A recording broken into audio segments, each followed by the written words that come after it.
These are the most interesting things you didn't know about Vladimir Putin.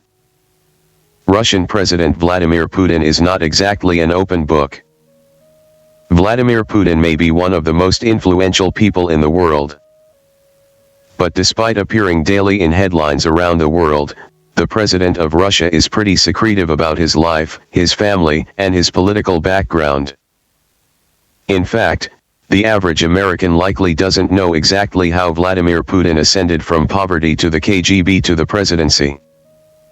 And you may or may not have heard about what exactly Putin experienced during the fall of the Soviet Union.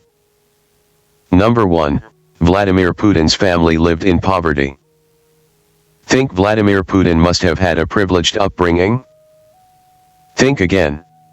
As Putin himself explains, his parents married at 17.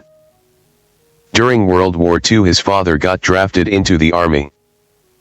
Eventually, a grenade crippled him.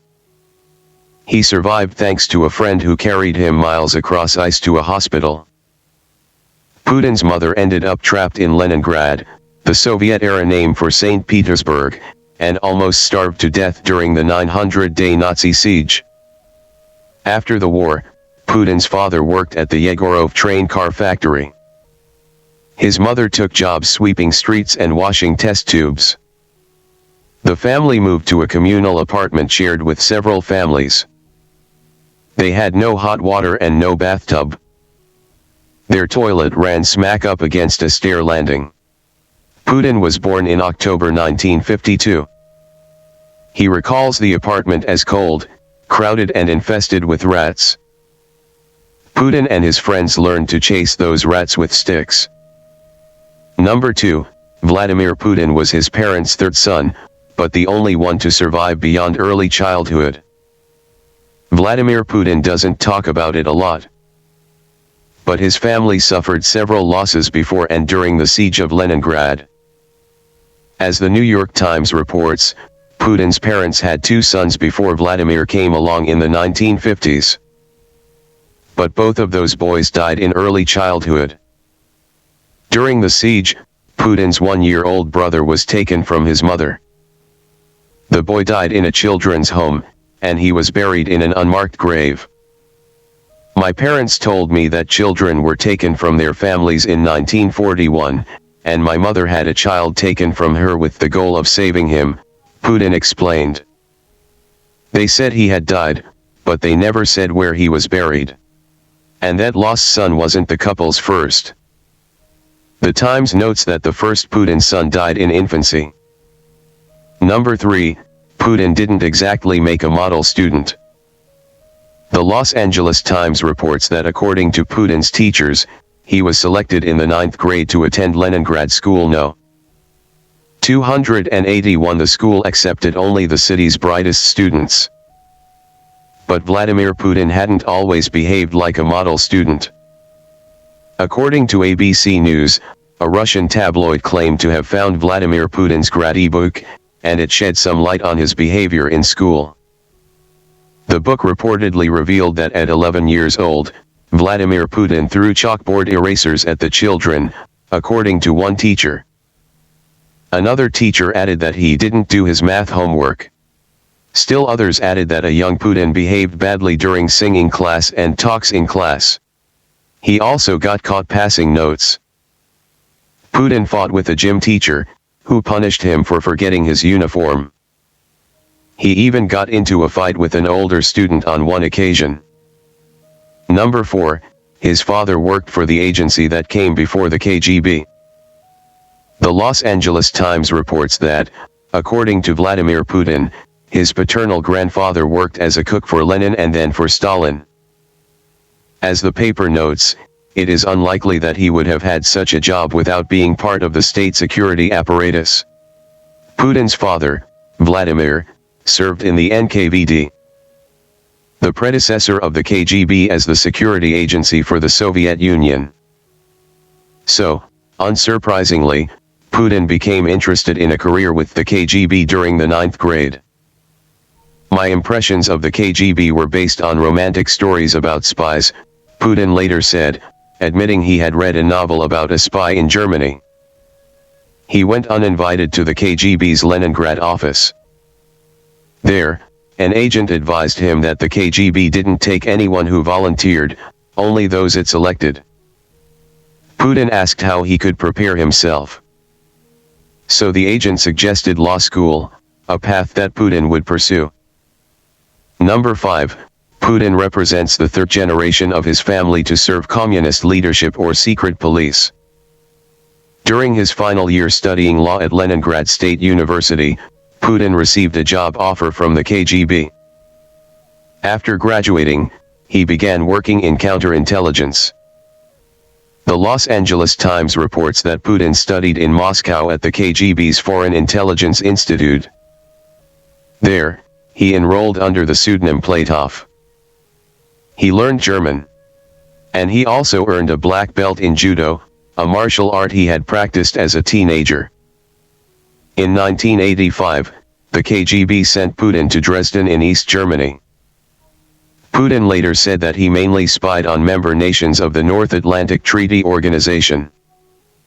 As the Times explains, his assignment was to recruit agents, collect data from public and covert sources, analyze the material and send it to Moscow. In 1989, the Berlin Wall came down. Putin's job went with it. But later, in 1998, Putin would be appointed to head the FSB, the reconstituted KGB. Number 6. He was an outsider in the KGB. Though Vladimir Putin successfully got a post with the KGB, The Atlantic characterizes him as an outsider within the agency. He was not a KGB golden boy like his contemporary Sergei Ivanov, who later served as defense minister and deputy prime minister under Putin, the publication explained. Ivanov enjoyed posts in Helsinki and London rather than remote East Germany. Ivanov also always seemed to be on a fast track as he rose through the academies and ranks of the KGB, The Atlantic explains. In contrast, Vladimir Putin did not reach the upper echelons of the institution until he suddenly secured a political appointment to head the Federal Security Service FSB in 1998. Putin remained an outsider as Mikhail Gorbachev took the helm of the USSR. During that time, Putin remained at his post in East Germany. Further, The Atlantic characterizes Putin as an outsider to perestroika. He played no role in Glasnost, the movement to reform the Communist Party of the Soviet Union and its policies. Number 7.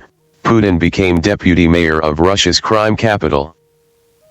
As the BBC reports, Putin returned to a Russia that had changed in ways that he didn't understand and didn't want to accept, according to biographer and critic Masha Gessen. His home city, Leningrad, became St. Petersburg again. But Putin moved forward. Shortly after accepting a job with Anatoly Sobchak, an ex-law professor who served as chairman of the city council, Putin quit the KGB. He helped Sobchak win election as mayor of St. Petersburg in 1991. Then, Putin himself became deputy mayor of St. Petersburg. According to Putin's friends in the city, opening the city to foreign investment represented one of Putin's biggest accomplishments in his role. But interestingly enough, as the Los Angeles Times reports, activities in St. Petersburg during the early 1990s also set the stage for the city to become Russia's crime capital. Number 8. People are very interested in Putin's personality. Run a quick Google search and you'll find plenty of articles speculating about the Russian president's personality. But figuring it out has proven tough. Hungarian Prime Minister Viktor Orban said to Politico, "Is there anybody who has seen the personality of Putin? He is not a man who has a known personality, so don't imagine him as you like to imagine Western leaders." Orban explained, in the Western political culture, the personal relationship, knowing each other on a personal basis, is part of everyday life. It's totally impossible in Russian politics. Nonetheless, people still speculate about Putin's personality. Psychology Today characterizes contempt and fear as key to Putin's character. The Telegraph adds that Putin doesn't seem to feel bound by the ordinary rules of civility. Number 9. The fall of the Soviet Union influenced his worldview. He felt humiliated by the fall of the USSR. As Psychology Today posits, perhaps Vladimir Putin feels personally humiliated by the fall of the Soviet Union and its empire. The fall of East German communism certainly shocked him. The BBC reports that a few weeks after the Berlin Wall had fallen, a group of demonstrators tried to storm the Dresden KGB headquarters. Putin called a Red Army tank unit to ask for protection. "We cannot do anything without orders from Moscow," they replied. And Moscow is silent. Biographer Boris Reed-Schuster tells the BBC, "We would have another Putin and another Russia without his time in East Germany." The BBC says that the experience gave Putin a huge anxiety about the frailty of political elites and how easily they can be overthrown by the people. The Atlantic adds, "Perhaps no personal experience other than his time in Dresden could have done more to convince Vladimir Putin that his future activity, in the KGB or otherwise, could not be guided by blind loyalty to an ideology or to specific political leaders. His loyalty had to be to the state itself rather than to a specific system of governance." Number 10. Putin loves the Beatles.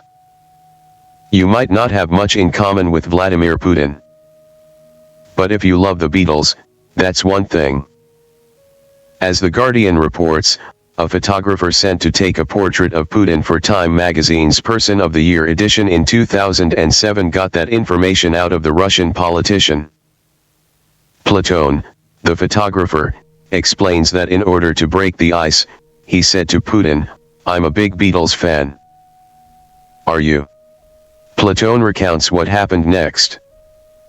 "I wanted to break down the formality of the situation, and suddenly he started speaking perfect English.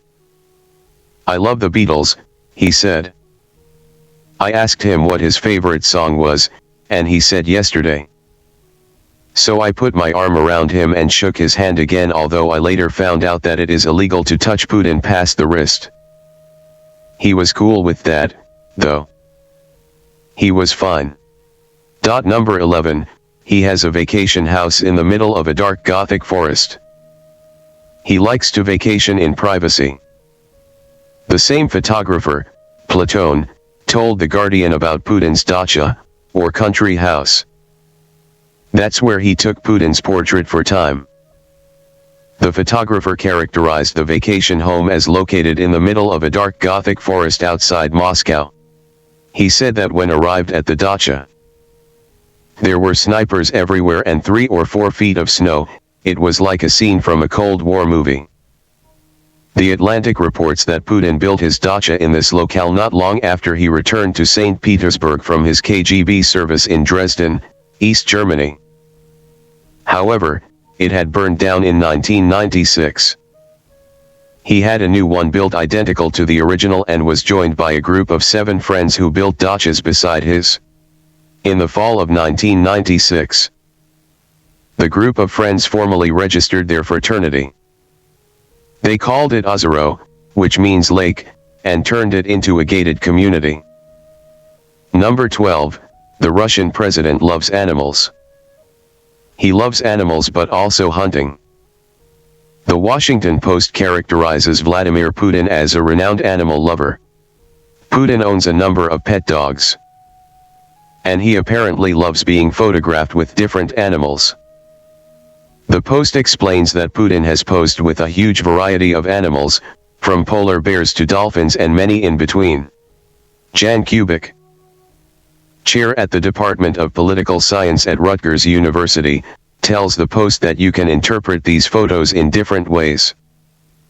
Kubik has seen at least 3 more types of images falling into the following categories: a loving pet owner, all those puppies, a consummate animal handler, horses, tiger, and the rescuer of endangered species flying with Siberian cranes, saving a Siberian bear.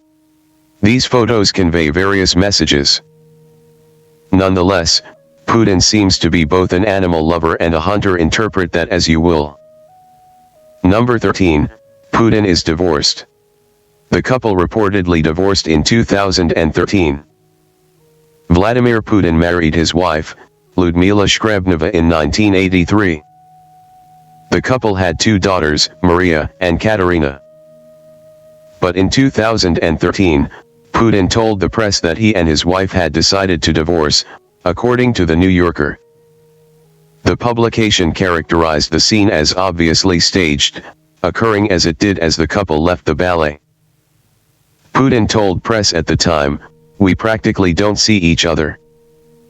Each one has his and her own life." As The New Yorker noted, Putin doesn't exactly act like a family man. Putin never appeared in public with his family. The Russian people have never even seen either of his 2 daughters. On the very rare occasions that he even mentioned his daughters, Putin hasn't said their names. Foreign tabloids reported that Putin had a child, or perhaps 2, with a former rhythmic gymnastics champion turned lawmaker. Putin, of course, denied the reports. Number 14, he is in his 3rd presidential term. He shouldn't legally be president, but here he is. This may surprise Americans used to the US Constitution. But Vladimir Putin is currently in his 3rd term as Russian president. He served his first term from 2000 to 2004. Then, he won a second term from 2004 to 2008. He could not serve a 3rd term, according to the Russian Constitution. But in 2012, he won the election and returned to the presidency. As the Washington Post speculates, he likely won't lose power anytime soon. Some people have argued over the legality of Putin's 3rd term. But the Brookings Institution characterizes his return to the presidency as clearly constitutional. The group notes, the Russian Constitution clearly states that one person may not hold the position of Russian president for more than 2 terms in a row, by any canon of textual interpretation. This provision limits an individual from 3 or more consecutive terms and nothing more. Number 15, Vladimir Putin didn't meet Donald Trump until 2017. Apparently their first real meeting was in Germany that year. Time reported in November 2017 that Vladimir Putin and Donald Trump first met in July at the Group of 20 summit in Hamburg, Germany. But the two probably knew about each other for years prior to that initial meeting. The Washington Post charted a brief chronology of Trump's claims about his relationship with Putin. According to the Post, Trump bragged about a relationship with Putin at a time when knowing world leaders was an asset. But Trump has backed away from those claims ever since closeness to Russia and its president became a political liability. Nonetheless, as Politico reports, Putin worked for the KGB at a time when Donald Trump appears to have attracted the attention of Soviet intelligence. Trump made a visit to Soviet Moscow in 1987. And Politico reports that the KGB almost certainly made the trip happen.